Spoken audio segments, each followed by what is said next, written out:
Hello, this is Durgesh Tripathi, author of Journey from Middle Class to Millionaire. भगवान को जब हमारी जिंदगी में कोई बड़ा बदलाव करना होता है तब वो अपने कुछ दूत बनाकर भेजते हैं और वो दूत आकर हमारी बेइज्जती करते हैं, हमारी इंसल्ट करते हैं।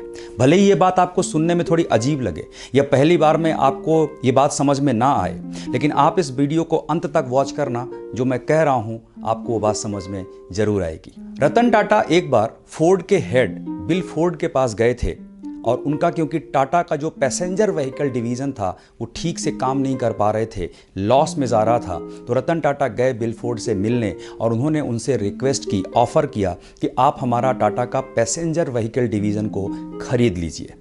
बिल फोर्ड एग्री तो हुए, लेकिन उन्होंने साथ में उनकी थोड़ी सी बेइज्जती कर दी। उन्होंने कहा कि जो काम आता नहीं वो काम करते ही क्यों हो, जब कार बनानी आती नहीं तो कार बनाना शुरू ही क्यों किया। और ये बात रतन टाटा को बुरी लग गई। वो इंडिया वापस आ गए और आने के बाद उन्होंने अपने इंजीनियर्स को, अपनी टीम को कहा कि टाटा पैसेंजर पे सबसे ज़्यादा फोकस करो, हमें एक वर्ल्ड क्लास कंपनी बनना है। और पूरा प्रयास लगा दिया, पूरी जिद लगा दी, पूरी ताकत लगा दी। और उसके बाद टाटा जो पैसेंजर ग्रुप था वो लगातार फ़ायदे में जाने लगा। और इत्तेफाक की बात देखिए कि जो फोर्ड ग्रुप था वो लगातार उसका बिजनेस नीचे जाने लगा। और एक वक्त ऐसा आया जब बिल फोर्ड खुद टाटा के पास आए और उन्होंने अपनी जो टॉप ब्रांड्स हैं लैंड रोवर एंड जैगुआर, उसको उन्होंने टाटा से रिक्वेस्ट किया कि आप इसे खरीद लीजिए। और टाटा उसको खरीदने को एग्री भी हो गए और उन्होंने उनकी बेइज्जती भी नहीं की। यही होता है एक महान व्यक्ति का नेचर।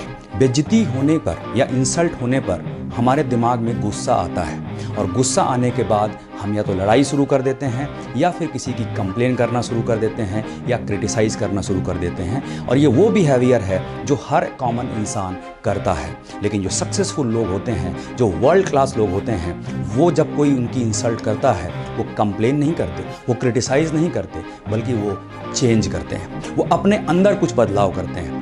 एक्चुअली में हमें हमारे बारे में कौन क्या बोलेगा, डायरेक्टली या इनडायरेक्टली हम ही उन्हें अलाउ करते हैं। रतन टाटा ने इस बात को कंप्लेन पे नहीं जाने दिया, क्रिटिसाइज़ पे नहीं जाने दिया, बल्कि उन्होंने अपने ऊपर वर्क किया। अमिताभ बच्चन जब गए थे पहली बार रेडियो पे काम करने के लिए, इंटरव्यू देने, तो वहाँ पर उनकी लंबाई और उनकी आवाज़ की बेइज्जती की गई थी। उन्हें कहा गया था कि आप ज़रूरत से ज़्यादा लंबे हैं और आपकी आवाज़ ज़रूरत से ज़्यादा भारी है।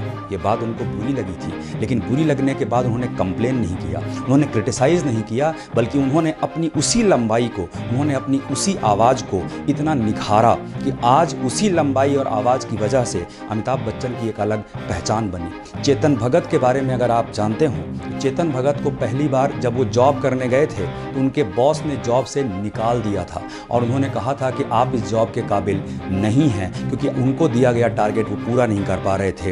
उन्होंने अपनी बेइज्जती को अपनी ज़िंदगी पर हावी नहीं होने दिया, बल्कि वो आज एक वर्ल्ड फेमस ऑथर बन गए। महात्मा गांधी जी आज़ादी के आंदोलन में शायद शामिल ही नहीं होते अगर अंग्रेज़ों ने उनको ट्रेन से धक्के मारकर बाहर नहीं फेंका होता, अगर उन्होंने ये नहीं कहा होता कि तुम भारतीय लोग, तुम काले लोग डिज़र्व नहीं करते हम गोरे लोगों की ट्रेन में बैठने के लिए। और ये बात उनको इतनी बुरी लग गई, इतना दिल पे उनको चोट लग गई कि उन्होंने अपनी ज़िंदगी का मकसद बना लिया इस बेइज्जती को।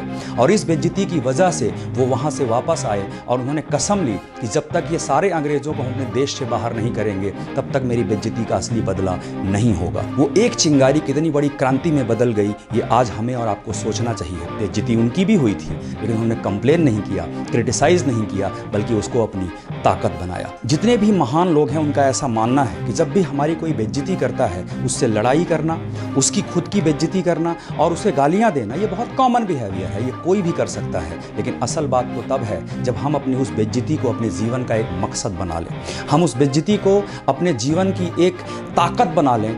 अगर किसी ने आपकी असफलता का मजाक उड़ाया है तो सक्सेस होकर उससे बदला लिया जाए, क्योंकि massive success is the biggest revenge. अगर सबसे बड़ा कोई बदला है तो वो बड़ी सक्सेस है, जहाँ उस इंसान को कहने की भी ज़रूरत नहीं पड़ेगी और वो ये बात स्वीकार करेगा कि हाँ डेफिनेटली सामने वाला सक्सेसफुल हुआ है। तो डियर फ्रेंड्स, अगर कभी भी किसी इंसान ने आपकी बेइज्जती की है उसको अपनी कमजोरी मत बनाना, कभी उसके प्रति निगेटिव इमोशंस लेके मत आना, कभी उसके लिए क्रिटिसाइज मत करना, कभी उसके लिए कंप्लेन मत करना, बल्कि एक ही वर्ड याद रखना और वो वर्ड है चेंज।